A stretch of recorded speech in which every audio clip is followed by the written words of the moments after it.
जय हिंद, जय भारत, जय जवान, जय किसान। चलता हूँ जन कल्याणकारी चैनल की तरफ और होमगार्ड जवानों के साथ जो अधर्म और अन्याय भरा कृत्य किया जा रहा विभाग की तरफ से, इसको मैं पूरे प्रदेश के जवानों और बहनों को से अवगत कराना चाहता हूं और इसका घोर विरोध होना चाहिए। और अपने संघ का मजबूत आप बनाइए और संघ का आवाज बने और इसका एक सुर में आवाज इतनी तगड़ी उठनी चाहिए कि आप लोगों की दिल्ली तक आवाज पहुंच जानी चाहिए। मैं इसी के साथ ये अंधेर नगरी, चौपट राज और टका शेर भांजी टका शेर ख्वाजा, कितनी विडंबना है कि उत्तर प्रदेश के लगभग 14,000 होमगार्ड जवानों एवं महिला जवानों ने प्रयागराज महाकुंभ में भयंकर ठंडी एवं तमाम प्रकार की परेशानियों को झेलते हुए अपनी ड्यूटी का निर्वहन किया। यहाँ तक कि शायद ही कोई होमगार्ड जवान ऐसा रहा होगा जिसकी तबीयत न खराब हुई हो ज्यादा से ज्यादा, और तमाम लोगों की अपने जान से हाथ धो बैठे तो दवा खा कर ड्यूटी किया है। लेकिन हमारे राम राज में ये प्रदेश की अधिकारियों के द्वारा बनाई गई व्यवस्था है जिसमें जवान ना तो 10,000 बोनस मिला और ना ही सप्ताह की छुट्टी जो माननीय मुख्यमंत्री महोदय ने घोषणा किया उस श्रेणी में होमगार्ड जवान आते नहीं।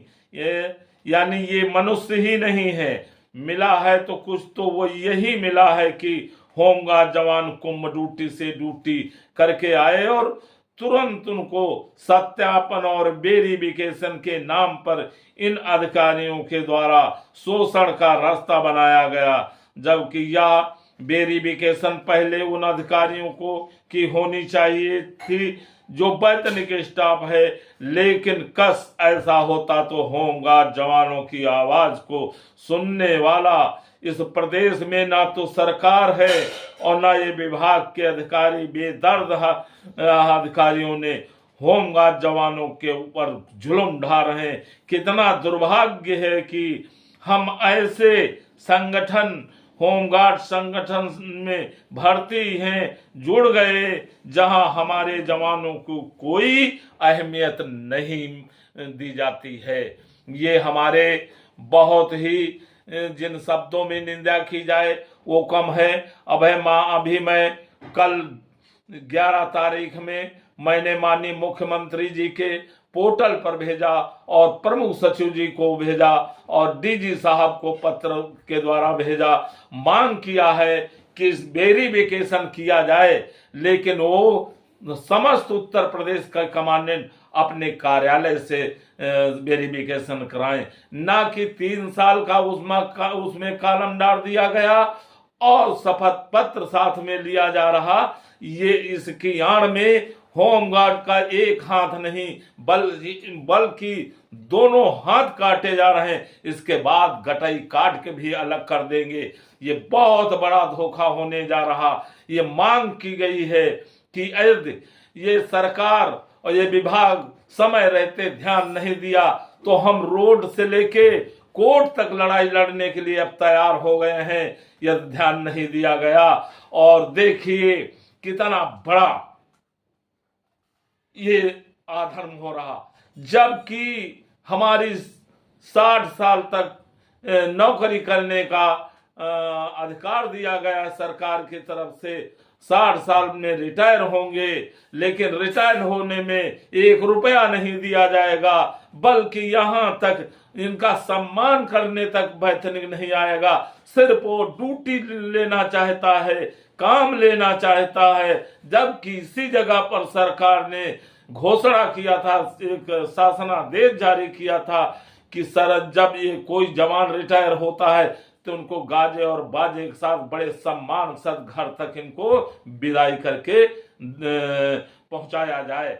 वो पैसा खींच लेते हैं, वो पैसा सरकार से ले लेते हैं। यहाँ तक अंतिम जब होमगार्ड जवान किसी न किसी तरीके दुर्घटनाएं हो रही, उसमें अच्छा पैसा मिलता है।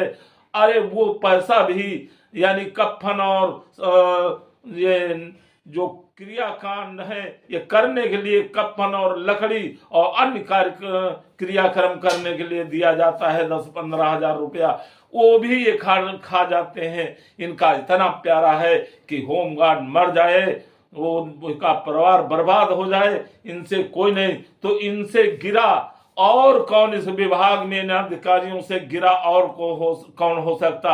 ये आवाज बार बार मंत्री महोदय जी के तक पहुंचाई गई, लेकिन मंत्री साहब हमारे धृष्टराज बन गए। वो आंखों पे पट्टी बांध लिया, कानों में तेल डाल लिया, डट्ठी लगा लिया और जबान पर ताला लगा लिया, पट्टी चढ़ा लिया गंधारी की तरह। ये बोलना नहीं जानते। होमगार्ड के ऊपर इतना जुल्म ढाया जा रहा जिसका कोई इंतहा नहीं है, जिसका कोई रिकॉर्ड नहीं है। तो ऐसे में अब होमगार्ड जवानों को चाहिए अपने संघ को मजबूत बनाते हुए और संघ की आवाज बने और इनको सबक सिखाने का कार्य हम लोग मिलकर सभी करें। यदि अपने संघ का साथ सहयोग नहीं करेंगे तो आपका फिर कोई सुनने वाला नहीं। ये तो जुल्मधारी अधिकारी हैं, बेदर्द अधिकारी हैं, ये सुनने वाले नहीं हैं, अपनी तिजोरियां भरना जानते हैं।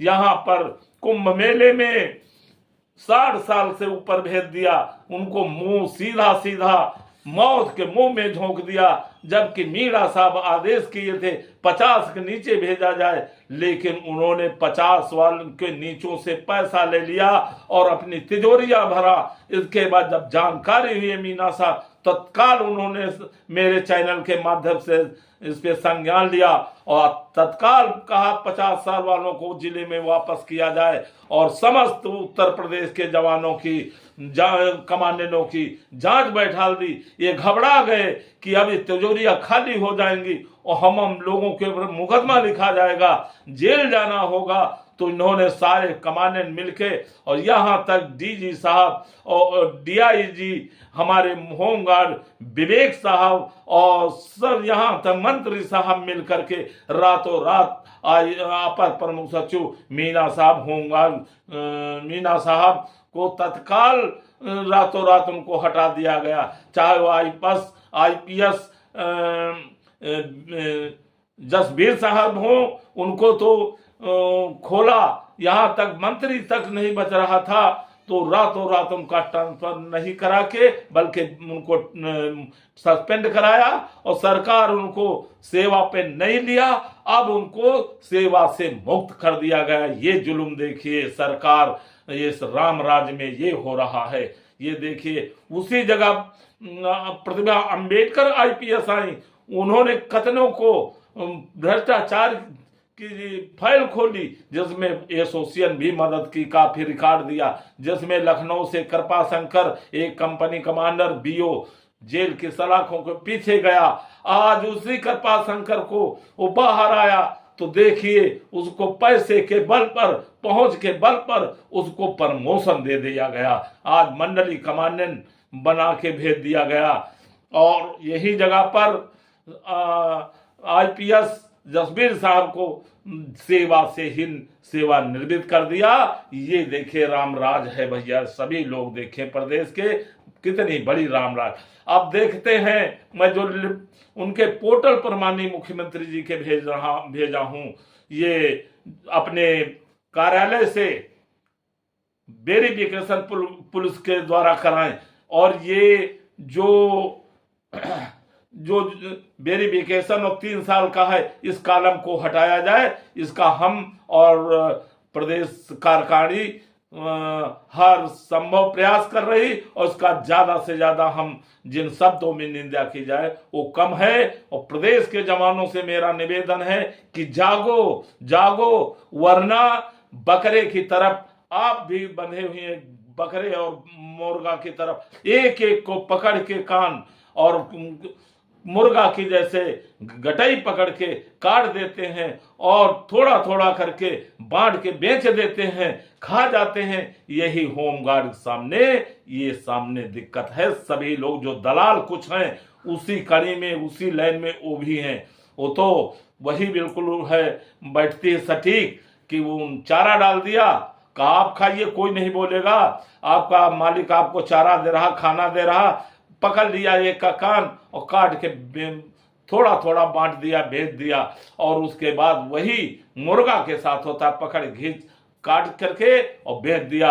यही होमगार्ड पर सटीक बैठता है। यदि समय आने वाला कल अगर होमगार्ड एसोसिएशन अपने संघ का साथ नहीं दिया तो कल पछताने के अलावा कुछ तुमको नहीं मिलेगा। मैंने देखा है कि कंपनी कमांडर और आवेदन ये भी इनसे बगैर पैसा दिए ये ले आइए, वो ले आइए, उनके लिए बड़ी हाली ले आएंगे अपनी जेब से, लेकिन एसोसिएशन के लिए उनके पास कुछ भी ना साथ देना ना सहयोग देना। ये बहुत घिनौनी हरकत होमगार्डों की है। कल मैंने देखा एक होमगार्ड अपने पर पानी लादे लिए जा रहा वर्दी पर, कौनो देखो वो चाय ला रहा है, तो ये इनको ट्रेनिंग ये दी गई कि इनकी सुरक्षा व्यवस्था की ड्यूटी है। उन अधिकारियों के पास बड़ी शर्म के साथ कहना पड़ा, उन सब अधिकारियों की जिनकी सुरक्षा व्यवस्था जो उनकी सुरक्षा कर रहे हैं उन्हीं से ये सब मंगाया जा रहा, तो बताइए उनसे जनता कैसे भयभीत होगी कि ये उनको शर्म आनी चाहिए। मैं इन्हीं बात ज्यादा ना कह के, अब बड़ा हो रहा है, मैं ज्यादा ना बोल करके समस्त लोग विचार करें और इसको लाइक करें, पसंद करें और ज्यादा से ज्यादा इसको फॉरवर्ड करें, ताकि प्रदेश नहीं देश और दिल्ली तक ये खबर पहुंचे, ताकि सब जनता देखे और ये अधिकारी और प्रधानमंत्री राष्ट्रपति तक इस पे संज्ञान ले। जय हिंद, जय भारत, जय जवान, जय किसान।